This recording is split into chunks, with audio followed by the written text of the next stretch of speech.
Waalaikumsalam. Alhamdulillahirabbil alamin.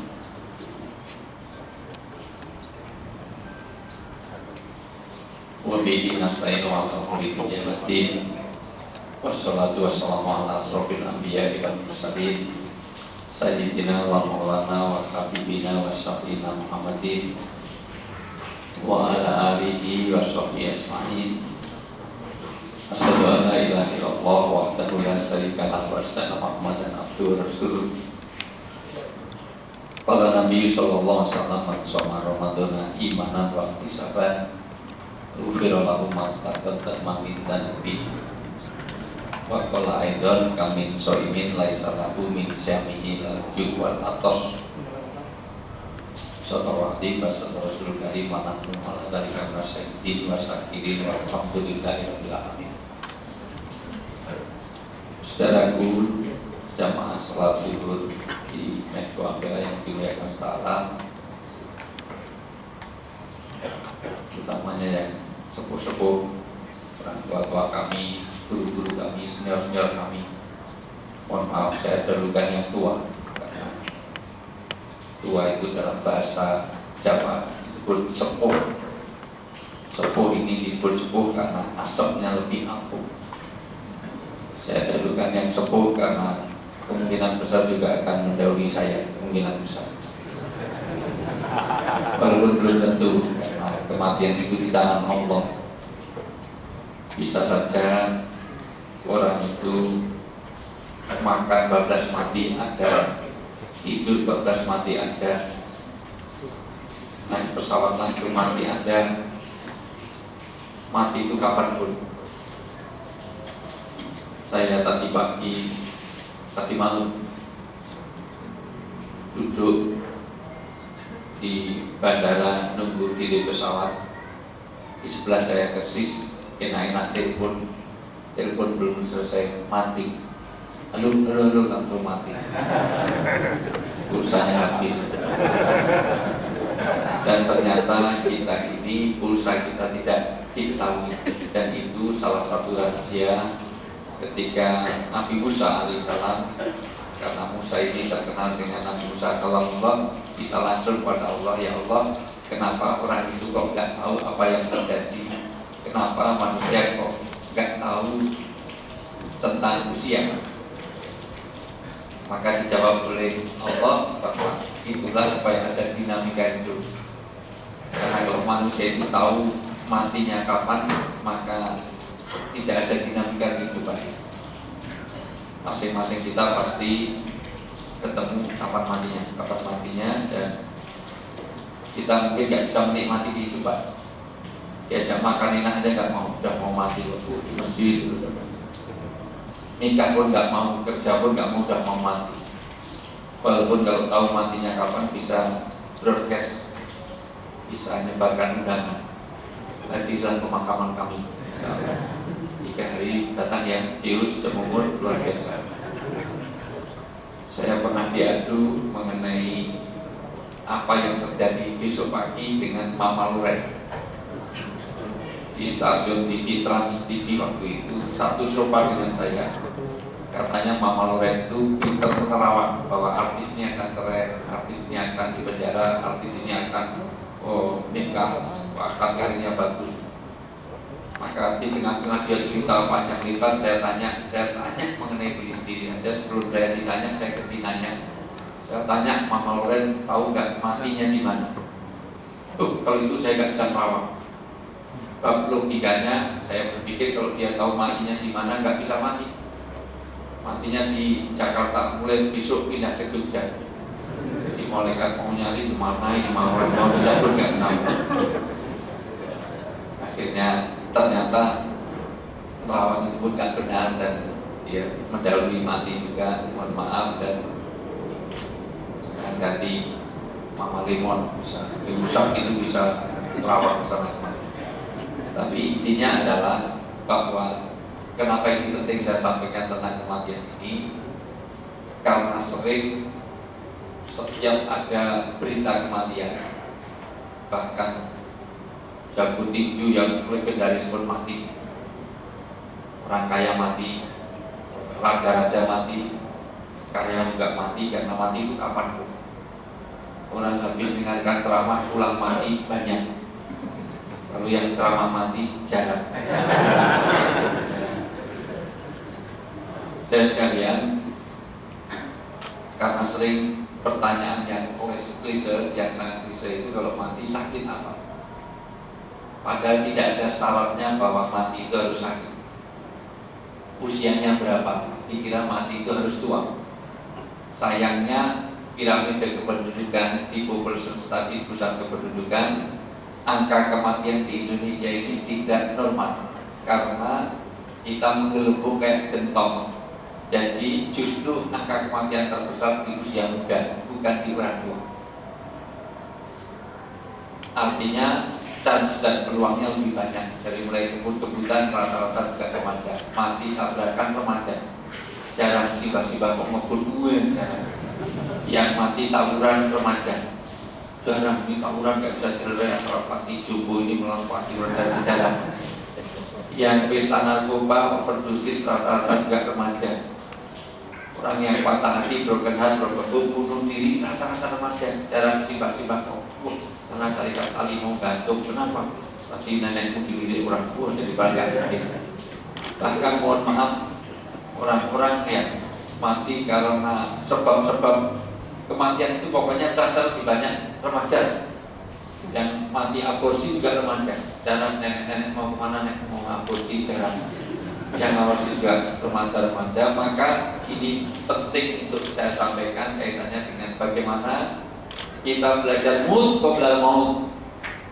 Puasa ini salah satunya adalah belajar mati sebelum mati untuk mengenal keterbatasan dan ketidakberdayaan manusia. Saya ingin, karena poin yang mau saya sampaikan sangat banyak kaitannya dengan keberhasilan puasa ini, maka mudah-mudahan nanti ya berapa poin itu bisa detil.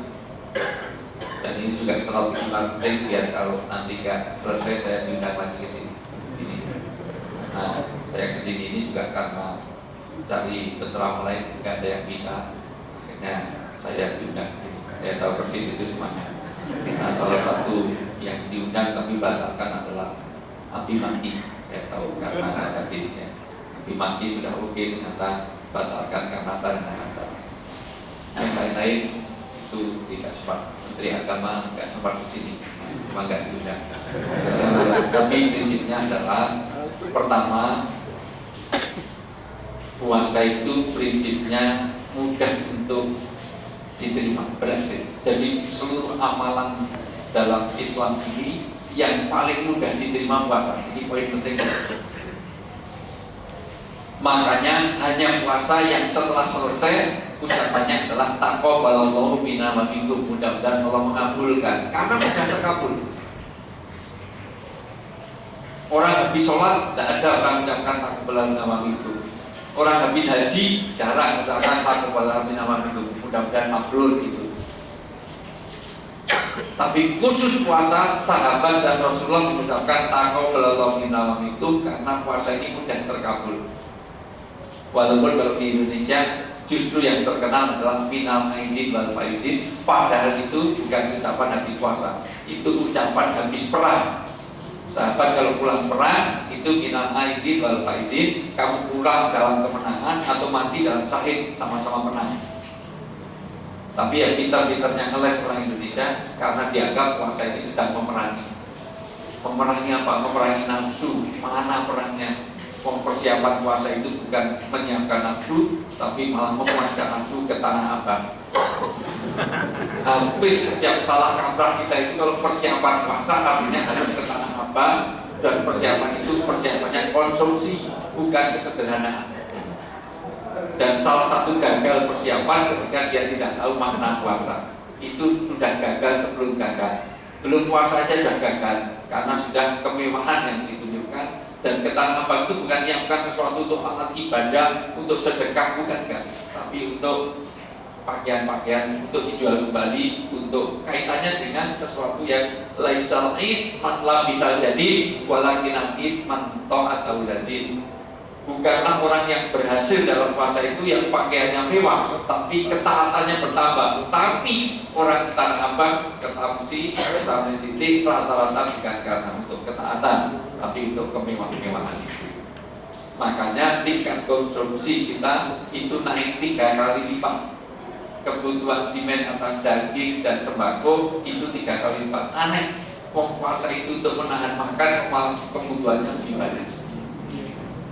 Dan anehnya orang itu habis puasa bukan tambah langsing, biasanya malah tambah berat badannya karena luka, ada euforia.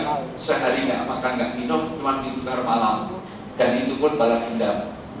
Mulai bakso, soto, siomay, rujak, kukus, semuanya masuk sampai mentok leher. Luar biasa. Makanya rata-rata gagal puasa ketika dia tidak menangkap kesederhanaan. Jadi yang dimuliakan Allah Ta'ala, puasa ini yang pertama mudah dikabulkan karena Allah sendiri berfirman dalam hadis qudsi, seluruh ibadah manusia bisa untuk manusia kecuali puasa. As-shaumuli wa ana ajribi. Semua ibadah manusia bisa untuk manusia. Orang sholat bisa untuk manusia. Maka wailul lil musholin, celaka orang yang sholat karena riya. Nyatanya orang sholat sendiri dengan sholat jamaah berbeda. Rata-rata kita lebih cepat sholat sendiri, karena dalam sholat jamaah orang biasanya pengendalian nafsunya bagus. Yang lain imamnya kelamaan, kurang ajar biasanya. Nah, jangan itu. Padahal kalau sholat sendiri tentu gedek-gedek belas. Pada Allah ini bacaannya sama dengan kemarin, Allah juga sama. Itu kan firman sendiri, masa kamu lupa kalau hitung tidak capek. Puasa sholat bisa dipamerkan. Sholat itu biasa kalau di belakang ada calon mertuanya, ada direksinya, dibikin kusuk. Biasanya kulbuina ini Sabikisma, Al-Ataka, Al-Baqarah, Al-Imran, Al-Nisa, semuanya dibaca karena ada hadis pun kebaca. Allahumma amin, an-nabi yurayurata, hadis kok dibaca. Biar bulan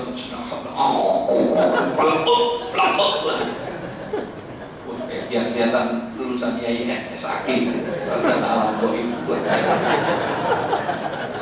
Bisa dipamerkan. Wailul lil musholin, bisa difoto, bisa disyuting. Mak Jokowi besok sholat id dimanapun pasti disyuting. Karena memang puasa ini, sholat ini bisa kaifiatnya bisa dilihat, bisa untuk manusia, kata Allah. Allah sendiri bergerak. Haji apalagi, haji bisa untuk manusia. Apalagi tren sekarang. Dulu haji itu untuk foto-foto dibatasi. 10 tahun yang lalu, 5 tahun yang lalu, 3 tahun yang lalu saja masuk di Madinah untuk wanita itu susahnya bawa handphone. Sekarang semuanya handphone, kamera sudah bebas karena polisinya sendiri, askarnya sendiri juga bawa handphone.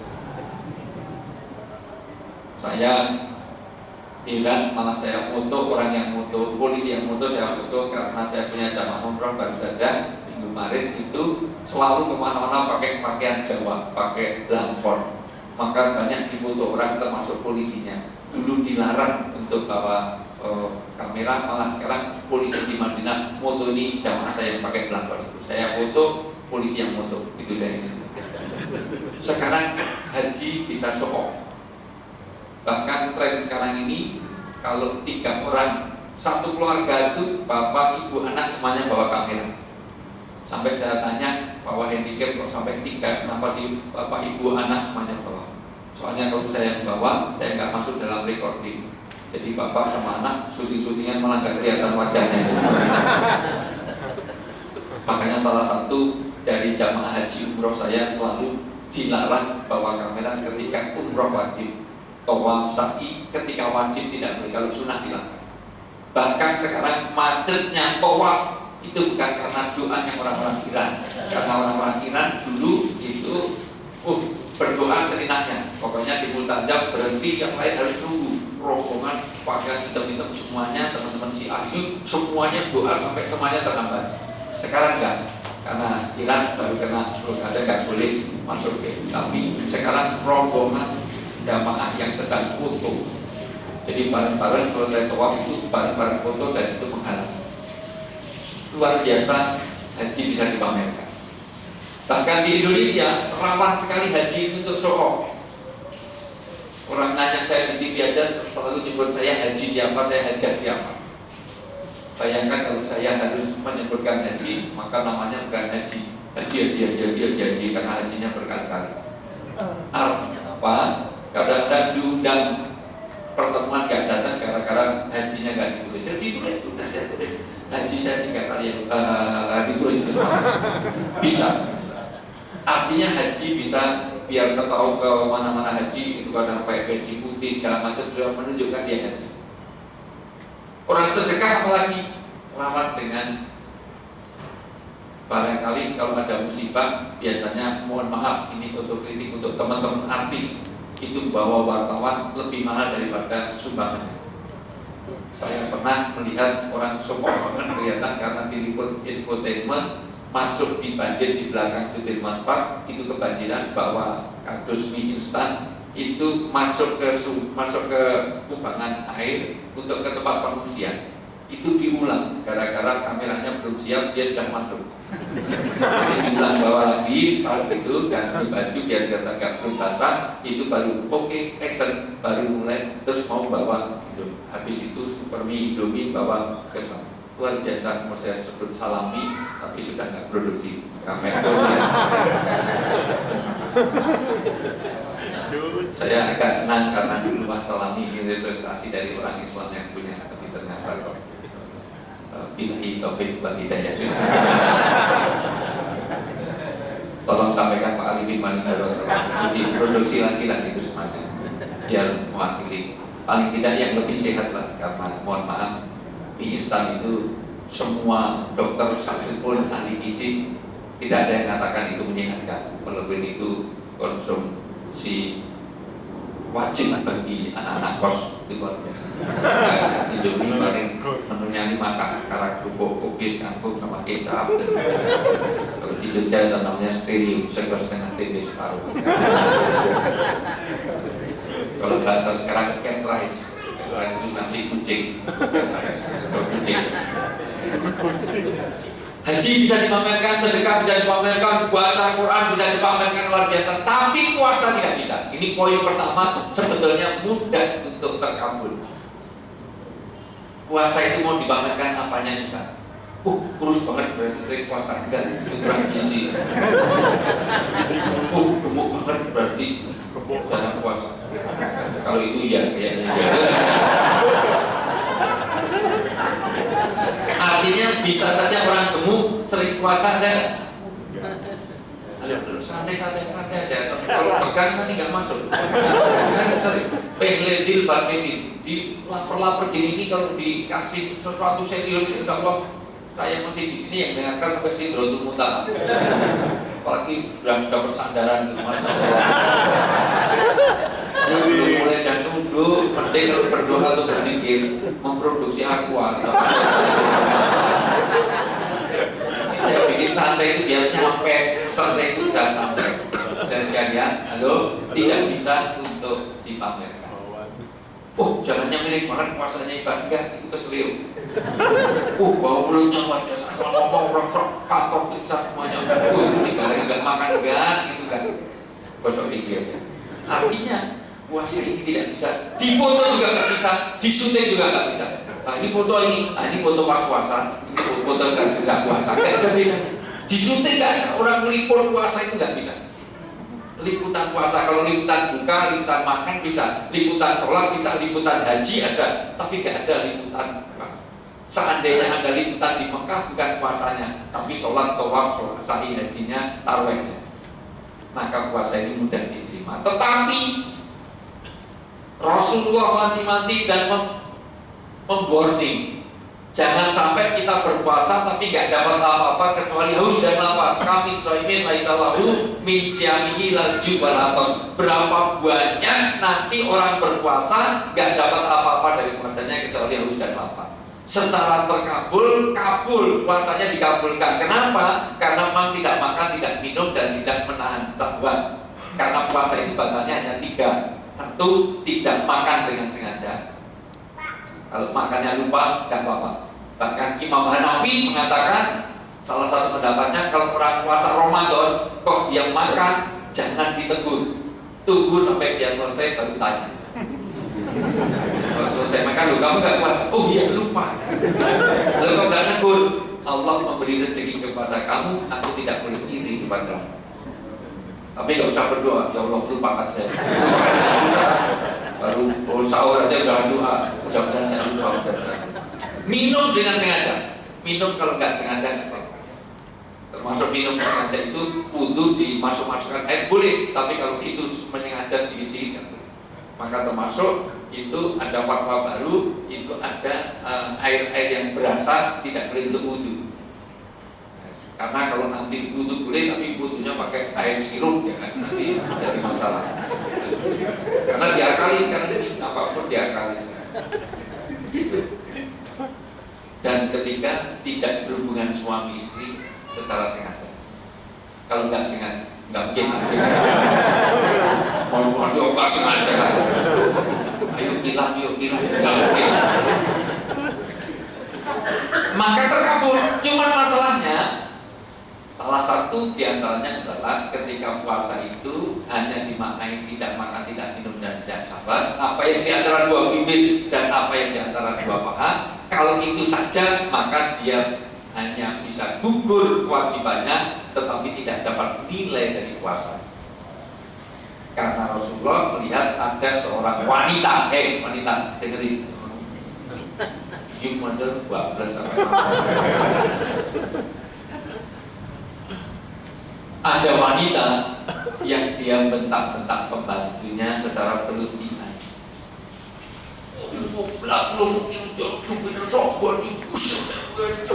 Semuanya padahal dia sedang puasa. Maka Nabi mengatakan kasihan wanita itu berpuasa, tapi gak dapat apa-apa dari puasanya kecuali haus dan lapar. Karena ternyata diterangkan oleh Imam Ghazali dalam Ulumuddin, salah satunya adalah puasa yang benar artinya bukan puasa makan minum, bukan puasa syahwat, tapi puasa yang kedua yaitu puasa dari aktivitas perbuatan.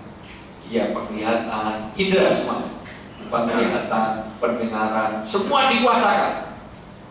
Mulut, tangan, kaki, semuanya dikuasakan. Karena dulu puasa itu pernah terjadi puasanya diam, yaitu ketika Nabi Isa alaihissalam lahir, maka terjadi fitnah karena tidak ada orang tua, tidak ada bapaknya, dan hanya satu orang yang nisbahnya di dalam Quran dan hadis nisbahnya kepada perempuan, yaitu Isa bin Maryam. Yang lain harus bin bapak, nggak ada kok bin ke wanita. Binnya itu harus ke bapaknya. Maka suruh diam untuk meredam. Dan sekarang berlaku juga era-era sekarang ini, kalau ada fitnah-fitnah penting diam. Karena tanggapi wartawan itu apapun salah, oh diam aja salah, belum diam berarti iya. Buat biasa demikian kan? Diamnya ini begini. Dulu teman saya Hakim itu diam saja, itu dianalisis kok cara pegangnya. Megang dada ini sama dada ini dengan iman beda. Ini lihat nih, wajahnya dianalisis sekarang. Raut wajahnya seperti ini. Buatnya, kita titik. Baru tahu beda dua dada. Itu keluar wajah rekaman. Dianalisis luar biasa. Itu dasar wartawan. Jadi Bapak Ibu yang saya katakan, intinya adalah ternyata puasa yang ketiga itu yang kita targetkan adalah puasa hati. Yaitu bagaimana hati kita bereskan. Salah satunya adalah satu. Poinnya ada 16, tapi saya sampaikan 4 ya, 11 nanti kalau saya tunjuk lagi.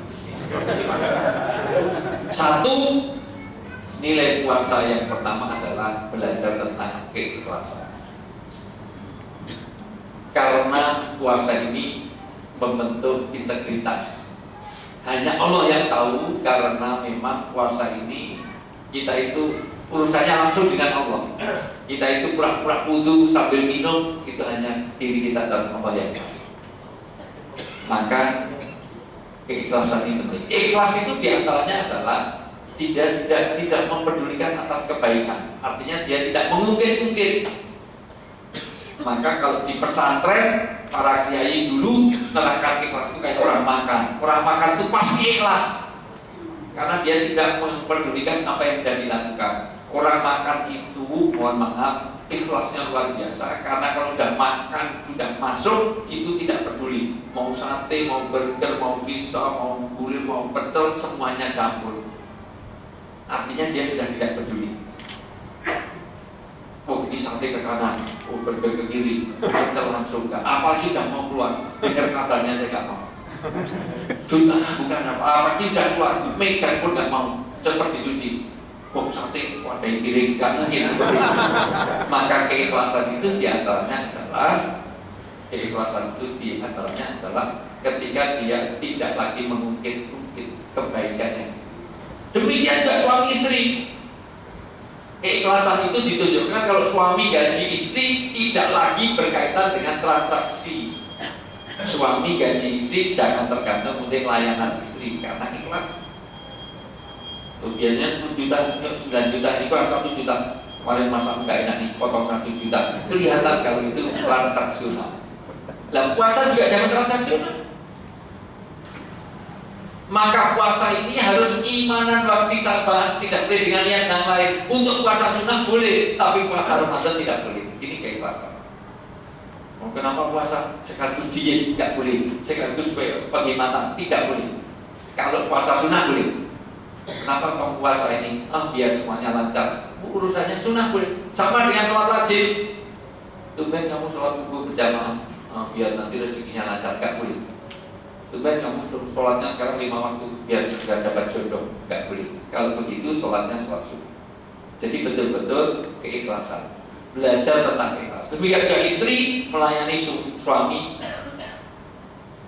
Jangan tergantung gaji. Minum pahit ini kurang gula ini. Kurang 600, mana yang 600 semua nanti harus itu jangan nggak bisa kurang 800 minta bersihnya. Enak-enak berhubungan suami istri kan terus stop gimana? Yang 700 mana nanti boleh. Ini saya tambahkan biar berbesar. Kalau kayak itu nanti tidur semuanya nggak bisa. Inilah belajar tentang keikhlasan. Keikhlasan itu inna sholati wa nusuki wa mahyaya wa mamati lillahi ta'ala. Semuanya adalah semata-mata untuk Allah. Keikhlasan ini muncul dalam 3 periode. Periode yang pertama sebelum beramal. Orang itu kalau sebelum beramal, godaan setan berat sekali. Jarak antara masjid dengan kantor itu dekat, tapi belum tentu datang di sholat jamaah. Tapi mall itu jauh, tapi bisa seminggu 6 kali tawaf dari lantai 3 lantai 6, naik turun sesi 6.000 aja pindah taksi lebih murah, karena apa lebih murah, cepat lebih murah, semuanya selisih 6.000, terutama ibu-ibu. Ibu itu kan zakat malnya dengan zakat mallnya pasti lebih besar zakat mall. Termasuk kita, mohon maaf, kalau kita ini ada kotak infak, cari yang besar atau yang kecil. Kita masukin saku, kita kok ada 5.000 sama 100.000. Kira-kira yang dimasukkan kotak infak yang 5.000 apa yang 100.000? Alhamdulillah jujur puasa. Walaupun pelit. Masukkan 5.000 baru dimasukkan, ternyata ada bapak-bapak tua di belakang ngasih uang, ngasih uang 100.000, langsung dimasukkan kotak infak. Tapi penasaran, ini bapak-bapak kelihatannya kerjanya enggak jelas. Kok infaknya sampai 100.000? Terus tanya, bapak kerjanya apa? Kok sampai infak 100.000? Maaf, itu tadi bukan uang saya, itu uang anak itu jatuh di bawah mas. Langsung dibawa ke ketua takmir, tolong dibongkar, ada ratusan ribu. Yang kedua, ketika beramal, orang itu sudah bebas dari amalan, tidak melawan nafsu. Makanya saya kira ada beberapa spanduk yang bagus, saya senang sekali mengabadikan itu sampai orang meninggalkan sholat hanya untuk kerja. Gajimu itu seberapa? Kamu dapat uang berapa miliar sampai kamu meninggalkan sholat? Ya Allah, terlalu. Masya Allah, kita meninggalkan kita itu bisa pilih lapangan 3 kali setiap subuh, tapi masuk ke masjid dan tidak kuat. Masya Allah.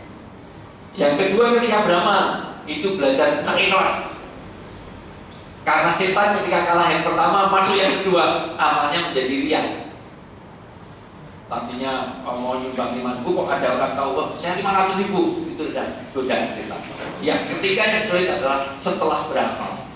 Setan akan memberi gelombang, kamu tetap beramal boleh, silakan, kamu amalnya banyak silakan, tapi setelah beramal saya goda untuk bagaimana saya bocor. Juga kita nabung buahnya, dikasih bocoran sedikit sampai di akhirat nanti sudah habis sebelum waktunya. Itulah orang yang muflis, orang yang bangkrut.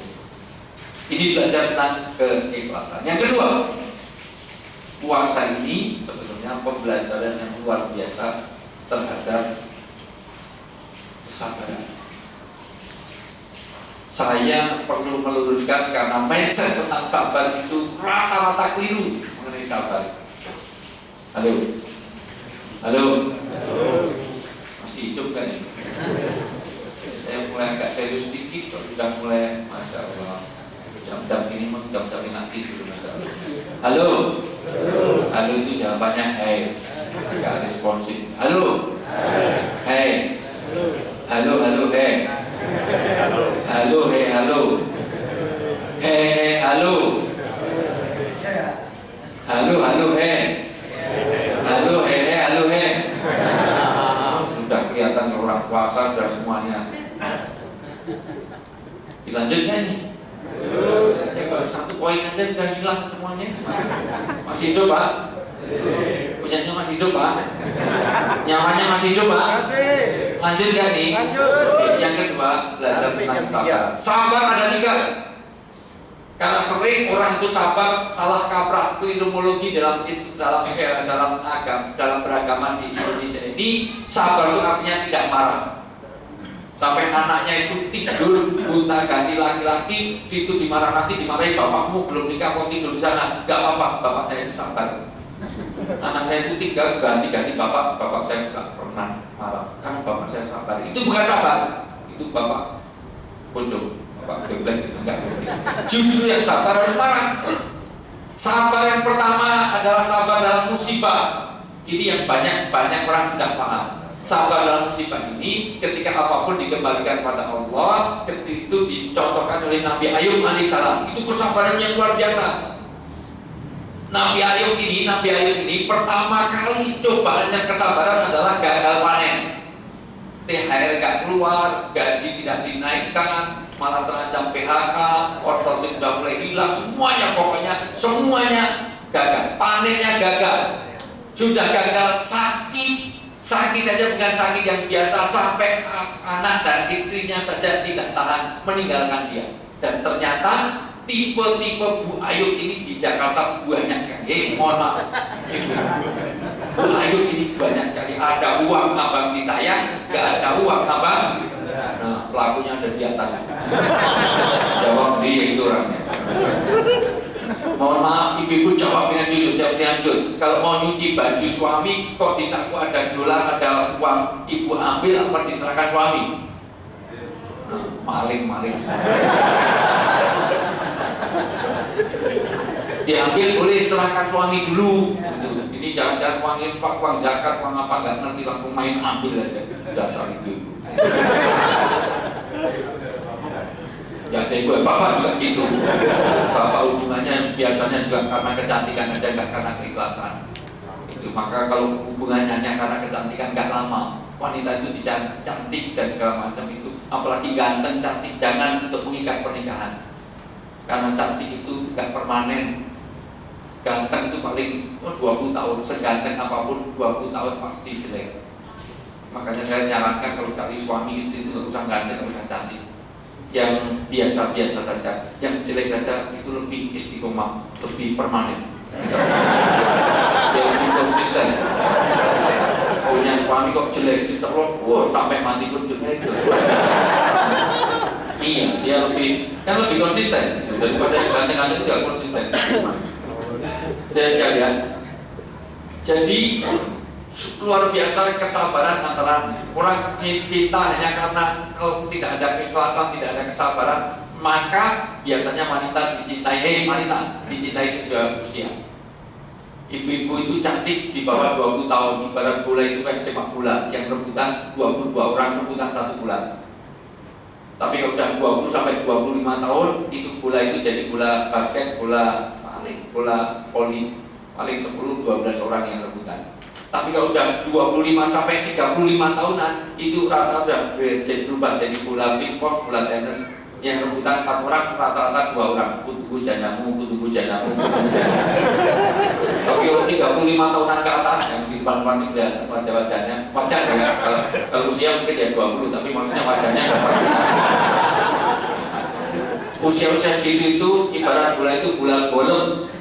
Pengennya suami itu buang saja. Kalau nggak ada baru diambil lagi, taruh lagi. Awalnya udah 50 tahun pengen menukar 25 tahunan buang kalau bisa. Saya sekalian, ini kesabaran yang pertama ketika dalam musibah. Dia tetap menjalankan keikhlasan, dia tetap taat kepada Allah, padahal diuji luar biasa, padahal dia seorang nabi. Tapi dia tidak protes kepada Allah, ya Allah, aku ini nabimu, utusanmu, tapi kenapa kau buat seperti ini? Oke, saya lanjutkan dulu ya cepat. Yang kedua, sabar di dalam ketaatan. Sabar dalam ketaatan ini dicontohkan oleh Nabi Ibrahim alaihissalam. Nabi Ibrahim ini cerita yang cukup panjang di dalam sejarah peribadatan. Hampir semua ibadah kita itu, haji, umroh itu niru perilaku seluruh keluarga Nabi Ibrahim. Idul Kurban itu semuanya niru bagaimana perilaku yang pernah dilakukan Ibrahim. Tawaf itu niru Nabi Ibrahim. Mabit, sa'i semuanya niru keluarganya Nabi Ibrahim. Nabi Ibrahim ini sabar dalam ketaatan. 1 sabar dalam musibah, 2 sabar dalam ketaatan, 3 sabar untuk tidak maksiat. Tidak ini dulu, nanti kalau nggak selesai keterangannya sudah saya sampaikan. Dia sudah lama nggak punya anak, tapi dia sabar. Dan puasa harus bisa seperti itu. Sampai dia berdoa, Robbi habli minas sholihin, ya Allah, saya ini seorang nabi gak punya keturunan, maka berikan keturunan yang soleh. Robbi habli minas sholihin. Umur 84 tahun baru hamil. Masya Allah, wanita 84 tahun hamil. Mohon maaf ibu-ibu, pernah melihat ada nenek-nenek yang hamil? Mau kemana, mau nengok bayi? Siapa? Nenek tadi melahirkan. 84 tahun, 80 tahun hamil. Begitu hamil turun perintah, suruh pergi ke Yordan, kamu dakwah dalam keadaan hamil. Ditinggal, kesabaran nafur Siti Hajar luar biasa. Sudah lama nggak punya anak, hamil suruh nikah. Biwatin doi dijarkin di satu tempat, tidak ada sebab kehidupan. Untuk cari air aja susah. Wanita ditinggal sendirian. Wanita itu sudah simbol kelemahan. 2 sendirian, 3 hamil, di tempat-tempat tidak ada sebab kehidupan, tidak ada deposito, tidak dikasih handphone, tidak ada hal-hal yang lain. Sudah sendirian, hamil sendirian. Karena kesabaran ini, maka tawaf dari sa'i, dari sofa, marwah, sofa, cari air. Akhirnya dengan jejakan kaki ternyata muncul air Zam-Zam yang miliaran manusia meminumnya tidak habis sampai hari ini. Dari apa? Karena pengorbanan, kesabaran Siti Hajar.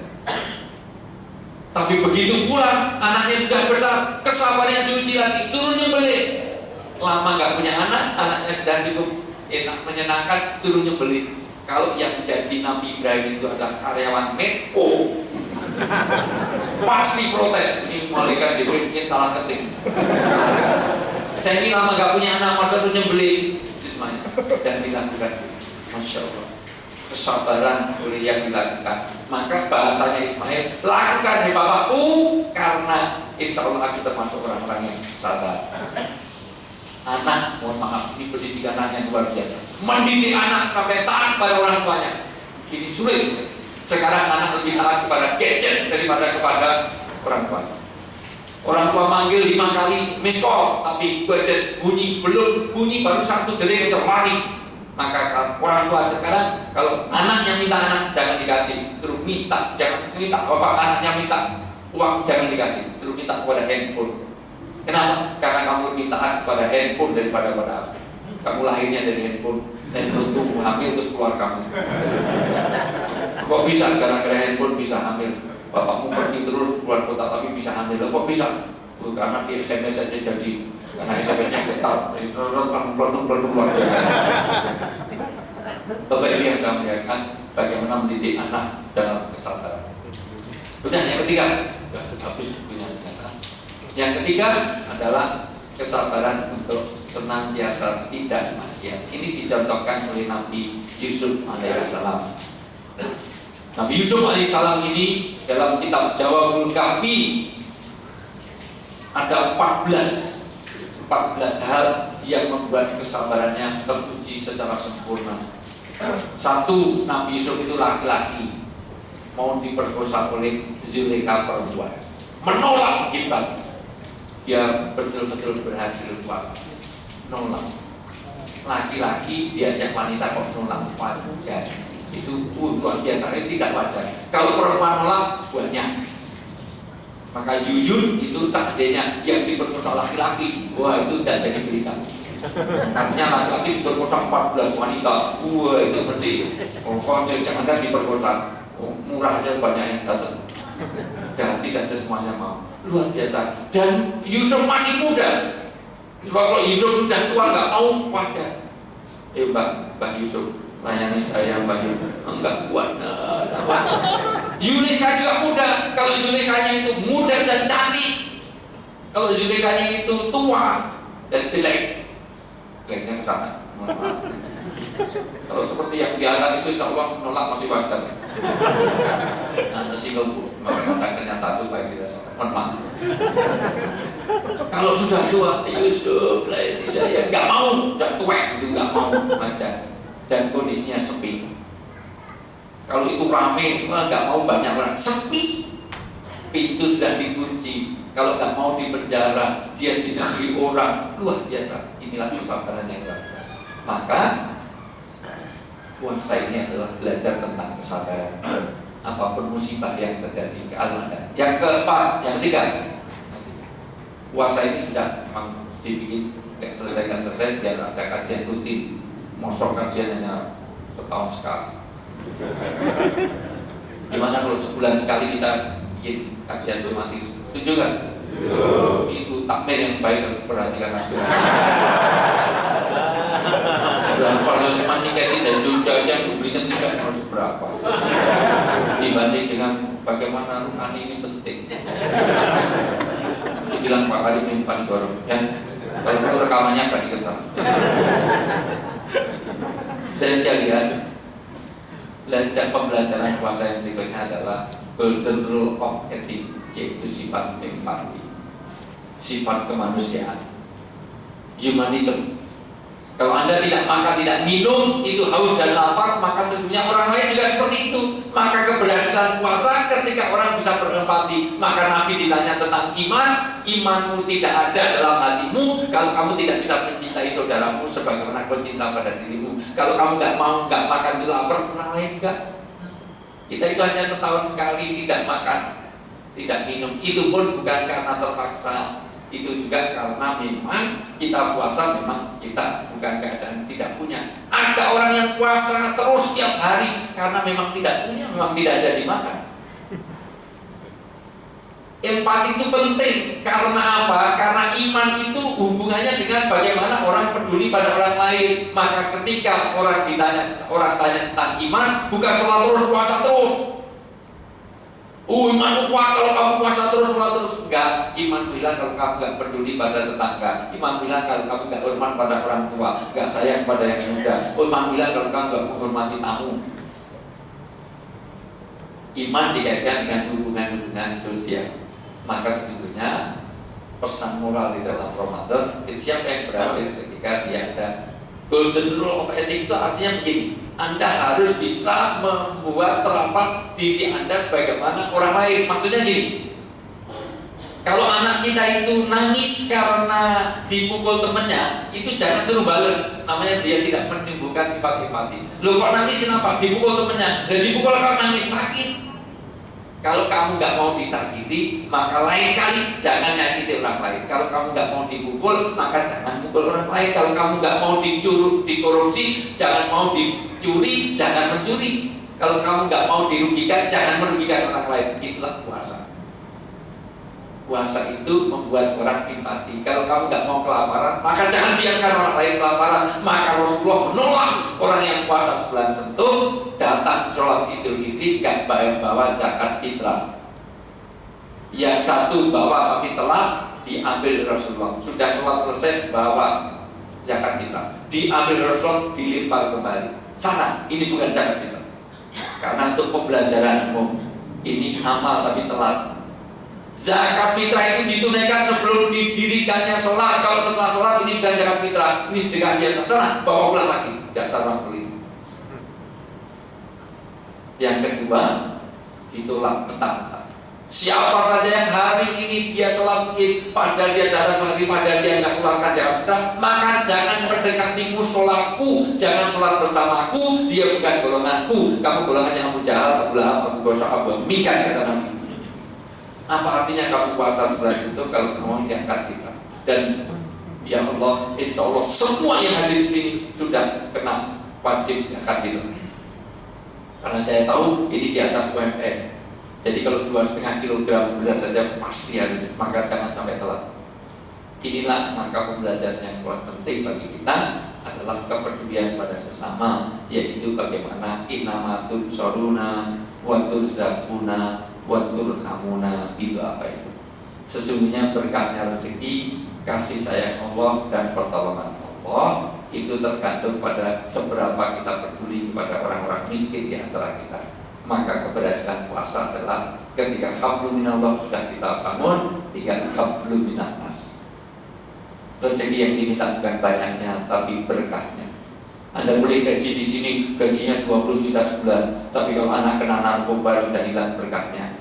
Istrinya mental, bawel, cerewet, trigis, makanya banyak, istrinya betah, morok, nentutan, ngelerang, ngatuan, hilang berkahnya. Suaminya galak, hilang berkahnya. Saya punya teman, istrinya ngantuk, aja sudah merasa nggak nyaman. Kemana saja nggak bawa istri. Kenapa? Karena istrinya itu pelor, nempel langsung molor. Pokoknya naik mobil itu baru duduk 4 pertanyaan paling terjawab 2. Kemana ini? Ke mall. Dia apa? Pernah arisan di tempat saya, arisan dosen, semuanya sudah pulang, saya sudah ganti baju, loh kok masih ada orang pirawiri di depan. Ternyata teman saya tadi, loh kok belum pulang? Saya nyari istri saya, istrinya hilang, dicari-cari nggak ketemu. Akhirnya apa? Setelah saya cari-cari, ternyata saya mau ke musola, tidur di musola saya. Alasannya nyusuin anaknya, padahal anaknya udah lari ke mobil sejak tadi. Dan celakanya, bukan celakanya, untungnya yang buka pertama kali saya dalam keadaan open air gitu, masya Allah. Terus saya amati dulu, ini siapa? Maksud saya, puasa. Makanya hati-hati sama-sama nyusuin, jangan diangkot. Ibu-ibu ini, saya masih ngalamin di pesawat aja, dan sebelah saya itu masih nyusuin. Ya Allah, karena pesawat itu sekarang bukan barang yang elit, bukan apa. Orang nyusuin di sebelah saya, masya Allah. Nyusuin di angkot, apa sih remel? Kalau nggak mau saya kasihkan umnya, kalau nggak kasihkan umnya, ayo, kasih umnya. Akhirnya orang itu harusnya turun di Ampera sampai di Cengkareng baru turun. Terus turun ibu itu yang jelas, jadi mau ngasih apa enggak? Emangnya kenapa? Harusnya saya sudah turun tadi, gara-gara dunia jika. Mudah-mudahan puasa kita. Jangan ini yang diingatkan, malah ini yang diingatkan. Satu, belajarlah keikhlasan, terutama bangun keluarga yang sakinah mawaddah warahmah. Untuk bangun keluarga, keberhasilan puasa kita kalau keluarga kita menjadi keluarga yang lebih harmonis. Yang kedua, belajarlah untuk kepedulian pada sesama.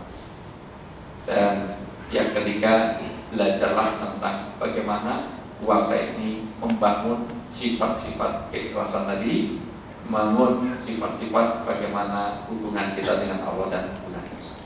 Pas persis jam 1 bagaimana bersama. Baik, mungkin ada dialog, karena ada pertanyaan, ini tidak ada. Baik, sini ada pertanyaan, tidak ada. Baik, yang di atas ada pertanyaan, tidak ada. Baik, masih ada pertanyaan? Tidak ada. Baik. Kita tutup dengan doa kafaratul majlis supaya apapun yang kesalahan dari kita semuanya bisa diampuni. Kita tutup dengan doa kafaratul majlis. Subhanallah wa bihamdika, asyhadu an la ilaha illa anta, astaghfiruka wa atubu ilaik. Istighfar 3 kali.